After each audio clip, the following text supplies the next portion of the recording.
Hey there, welcome to Prog Monster. My name is Murph and I am the host of this show, a show dedicated to progressive rock and other forms of rock music. So, this is my Friday night live experience episode that was supposed to come out on Friday night at 10 o'clock. However, it did not because I had some problems with my internet, and I decided that I would just do it today rather than fight with the internet. So I did it, but at the same time during the day I also did a live video this afternoon, and I wanted to give them some space between the two, and I was going to do it around 4 o'clock, but then I decided I had a bunch of other things that had to be done, so I went out to do them, and I came back and it's now fairly late in the evening, but we're going to do it anyways. So I want to say that this was a bit of a difficult assignment because I wanted to do something. I don't have any King Crimson live albums at the moment, so, and of course that's in my agenda. I do have quite a few of their studio albums, although I've only listened to the first one, which is this one, and the second one, which is In the Wake of Poseidon. Those are the only two I've been listening to, and my goal with King Crimson is to is to listen to their albums in the sequence that they were released, so I can try to get some of the effect that it was to develop with them. So anyways, I decided I wanted to do a live one because they have like a ton of live stuff. But then I decided, when I decided to do this, I had forgotten that I was doing a upcoming series that's going to start in December, and one of the albums for the series is going to be a King Crimson album from the 1980s. So most of the stuff that I was finding online came from that period or later, and I didn't want to be listening to stuff that I was going to be listening to this one time. So I looked for something in the 70s, which was much harder to find, but I did find something. It was a so this will be that.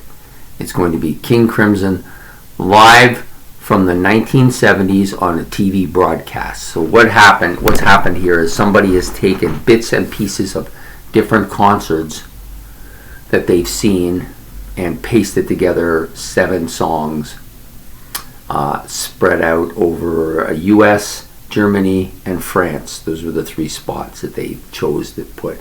And it basically came from about the 1973 time period, late 72, early 73, maybe it was 73, 74. I'm not quite sure exactly when these pieces, because it doesn't say.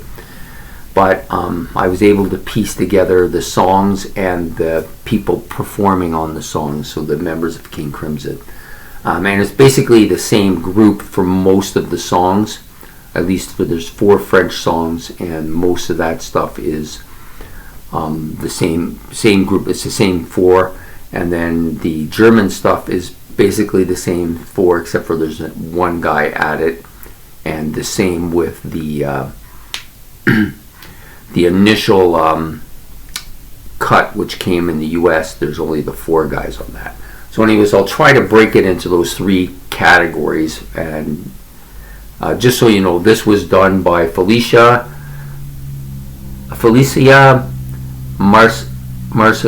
Marcadona de Cordoba. I think that's how you say it. I'm not Spanish, so but I think that's what it is. She put this collection of songs together and made it like a concert, and it's not bad. It's pretty. If you like King Crimson, especially the early stuff, you should really kind of like what you see here. I like it because it really gives me a feel for what King Crimson was like early on, which is the period that I'm going through now. I haven't got to any of the songs that we're going to be talking about. I haven't listened that far ahead. I think everything's from Lark's Tongues in Aspic, and there may be some from the album after that, but I'm not sure. I'm just guessing because I don't know any of these songs. Anyways, I enjoyed the video quite a bit. I recommend it if you just want to see some older footage of King Crimson.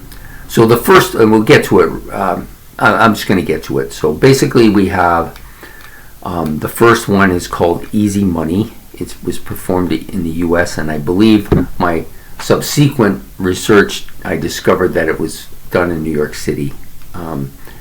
And it features Bill Bruford on drums and percussion, Robert Fripp on guitars, John Wetton bass and vocals, and David Cross on violin and keyboards. Now, I have to say this song is a really interesting song. Robert Fripp is such a good guitar player. You hear people say, this guy's underrated, that guy's overrated, this guy's this and that. I don't really know if they're underrated or overrated. I can only tell you this guy is a good guitar player, and this is when he had lots of hair too. So, pretty young hair, but so good on the guitar. And of course, I don't need to say anything about Bill Bruford. Everybody knows how I feel about him by now. He's one of my favorite drummers of all time. I was kind of sad when he left Yes, but at the same time, he came here, and this stuff is really good too. John Wetton, of course, so much like Greg Lake in his voice, just so much like Greg Lake, unbelievable. Good bass player too, and just such strong vocals. But the guy that impressed me, because I had not experienced him before, was David Cross. So good on the violin, and just like making all the right noises, and the soloing on the violin is really good, and his keyboard abilities are good as well. I was very impressed by him. I had no experience with him prior to this video. This was my launching of my David Cross video here. And of course, I had no experience with John Wetton as a member of King Crimson either. All my experience with John Wetton has come from Asia. So this was a nice kind of getting to see what he was like back then too. The other two guys I had some fair bit of experience with though. The next part of it takes part in Germany at the it's Lark's Tongues in Aspen, and it was performed in Germany, as well as Exiles, which was also performed in Germany and I believe it was the same concert venue. I'm not sure where that was. It doesn't say. I wasn't able to find any other information on it. However, it's basically the same four guys: Robert Fripp, David Cross, John Wetton, Bill Bruford, but also in addition is Jamie Muir, who played the trombone in this. He did some percussion stuff. I don't know that he played the drums. I don't think he did. No, I didn't see him any drumming here. He did hit on the cymbals. Yes, of course, I seen that. But basically, he did all of the little things, that you've of the little noise, all the percussion stuff that you find on this particular two songs. I like the song Exiles. I've not heard it ever before, and I have no experience with Lark's Tongues and Aspic. This is Lark's Tongues and Aspic 1, so they were all formed in Germany. Some really, really good strong vocals here by John Wetton. Again, David Cross impressed me again with his violin. I did not realize how good this guy was, and of course I've not heard anything from him before, because I've only done the first two studio albums by King Crimson, which is this one, and In the Wake of Poseidon, which is currently on my playlist. The next one is already begun. I played it once. It's coming up to go on my playlist, which is Lizards, and Lizards is very different. Yeah, very different. So anyways, these are my experiences with this particular, and I've not had any other experience with any of these songs before. So the next up is they then did some stuff in France. They started out with Lark's Tongues and Aspics 2, followed by, is that song? I cannot even see what I wrote there. I can't even read my own damn handwriting. When am I going to learn to write it so I can read it? Is that ever going to happen? I don't know. Maybe not. It's that particular song. They do it in a particular, eventually I'll figure out what it says, in a psychedelic infrared type of thing. So you're getting almost the negative. You're getting the negative of them. So whatever you see on stage, they're now presenting it as a negative, which was really weird. It's almost very psychedelic, I think. And then the last two songs they did were Lamette and Starless, both performed in France as well. So the members of King Crimson for these concerts, pretty much the same quartet. Robert Fripp, guitars and keys. He did play some keys on this. He played organ more on the other ones, but there was some keys on this as well. Bill Bruford on the drums, of course. John Wetton, vocals, and I believe... sorry, I wrote it backwards, sorry. So John Wetton's on bass and vocals, and then you have David Cross again on keyboards and violin. They look very different in this video, so I'm thinking it take place a little bit later, like maybe a bit of time in the future. I'm not sure how far in the future, but all of them had different, all of them had haircuts, basically, is what it was. They didn't have that in the previous ones. So I really enjoyed the Lark's Tongues and Aspics 2 part of it. A really interesting song. I'm looking forward to getting to that album. I bought 5 King Crimson albums in 5, there's no 1 there, 5, in the last couple of weeks, because somebody had brought their entire collection into the store where I usually go and turned it in, and so I bought most of it. I should have bought the other 2 as well. I don't know what possessed me not to, but I didn't. Lamette and Starless, both really good, well done tracks as well. You see a little bit more violin here, and you get to see a little bit more of John Wetton actually playing the bass. Some of the other tracks you were getting, he was playing the bass, but they weren't showing the bass. They were just showing him singing and playing the bass, but they weren't showing him. And that's because it was probably filmed from the audience by different people. All of this stuff was probably filmed by somebody in the audience filming it, and they just, the girl took all of this stuff and pasted it together in one concert. So it was quite good. So it's enjoyable. So to me, that's what the bottom line is. Do you enjoy it? Did you like it? I liked it.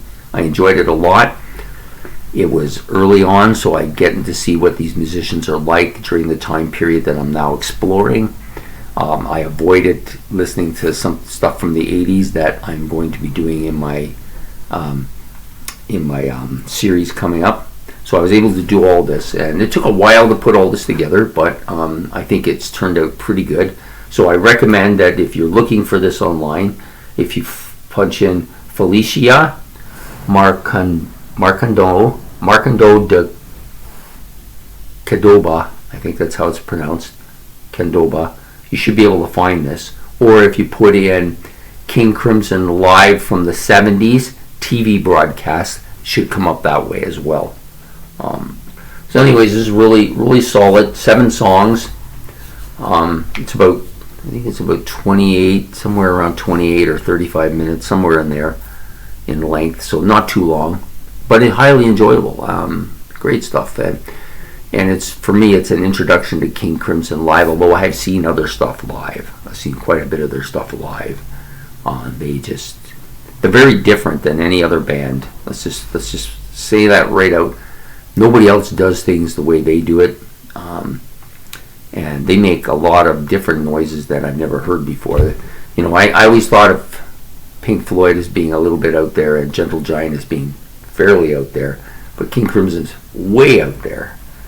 But it's enjoyable. Like their stuff it grows on you, because every time you listen to it, you hear something you've never heard before. And I don't know if Robert Fripp would be considered a genius, but he certainly is a very unique guitar style and very unique music interest in it. And put progressive rock is one of the big progressive rock elements, you know. Anyways, I hope you enjoyed this video, and if you did, please like and subscribe. And I will be back on Friday night at 10 p.m. next week. And I apologize for this video once again coming out on Saturday night at 10 p.m. But it's still Friday night live experience. I'm not going the other place I don't want to go there. So I hope that you enjoy it, and we will see you again tomorrow as we get ready for next week. And I'm preparing my list for next week, what I'm going to be doing, and we'll be bringing that out tomorrow. So you have yourself a good late night on Saturday, and we will see you tomorrow. Bye.